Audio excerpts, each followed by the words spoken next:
Lekin gapni ochig'i bu narsani maslahat bermaymiz. Oldin bunaqasi bo'lmagan. Shinrayto 30 yuk ko'tarish hajmi norma bo'yicha 2 tonna. Laboda esa 580 kilogramm.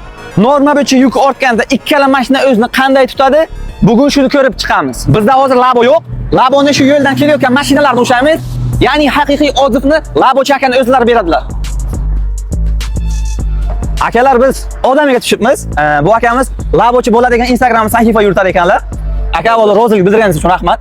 Xo'p, aka o'zi qisqacha tushuntiradigan bo'lsam, bu mashinangizga 580 kilogramm yuk ortamiz.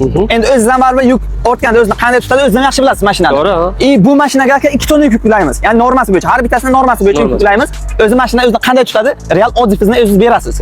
Haydab ko'rasiz, o'zingiz mashinangizni ham, bu mashinani ham. Xo'p, aka tentboard qilgan ekanlar. Bu ham qo'shimcha vazn deganda, aka bu o'zi necha kilogramm bu? Bu tentboardimiz og'irligi 2 kilocha chiqadi. Nimani hisobiga? Buni biz 0.8 faner qalinlikda qilganmiz. Mustahkam qilib. Bo'lmasa buni ham hisobga olib qo'yamiz. 200 kilogramm bo'lyapti bu. Bo'lmasa hozir 580 kilogramm bundan tashqari yuklayversak ham bo'ladimi? Bo'ladi, aka, muammo yo'q. Yo'q, muammo yo'q.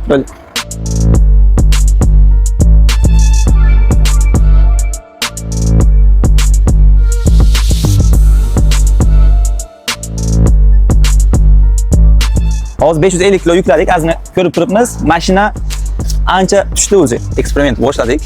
Aka, o'zingiz fikringizni bildirasiz. Bo'ldi, xudo xolis. Ketdikmi? Ha, ketdik. O'zimni mustaqil fikrimni bildirsam, endi labo mashinamizda endi biz shuni ichida yuramiz.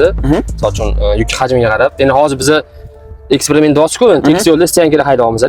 Tekis yo'l, shuni hisobga olinglar. Shunaqa. Cho'qishlarda anaqalarni misol uchun ochiq gap aytish kerak. Lekin mana xudo xolisa bizning podshoh ham qiynalmaydi, uyaltirmaydi, yaxshi. Общий shunda necha kilo bo'ldi yukimiz? Hop, 550, 750 bo'ldi. Tensiz bilan birga.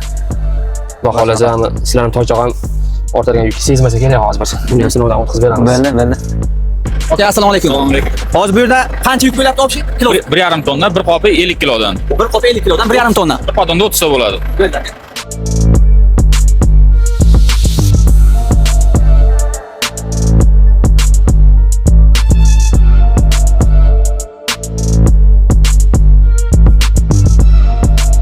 Hozir bu yerda jami 2 tonna 50 kilogramm bo'ldi. O'zleki normasi bo'yicha 2 tonna. Ochig'i eshitamiz, bizdan xarid qilgan mijozlardan 3 tonna yuklaganlar ham bor. Lekin gapni ochig'i bu narsani maslahat bermaymiz. Yangi aka. Yaxshi. Hozir bunga 2 tonna 50 kilogramm yukladik. O'zingiz ko'rdingiz. Normasi bo'yicha-da bu. Normadan 50 kilogramm oshib qo'yildi. Normadan 50 kilogramm. Yo'q, yaxshi, zo'r. Qiynalmayapti mashinalarimiz, yurishlari yaxshi. Xudo xolasa. Olgan odam maza qilib haydaydi. Shunaqa. Shahar ichidagi mini gazelda bu mashinalar. Zo'r. Yaxshi. Bo'lib ham o'zimizni O'zbekistonda ishlab chiqarayotgan mahsulot.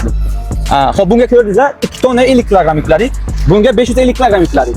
Xo'p, sizlarda ham o'sha og'ir yuklar bo'lsa, nima olishni bilmayotgan bo'lsalaringiz, albatta Shinray olinglar. Xo'p, nima deymiz?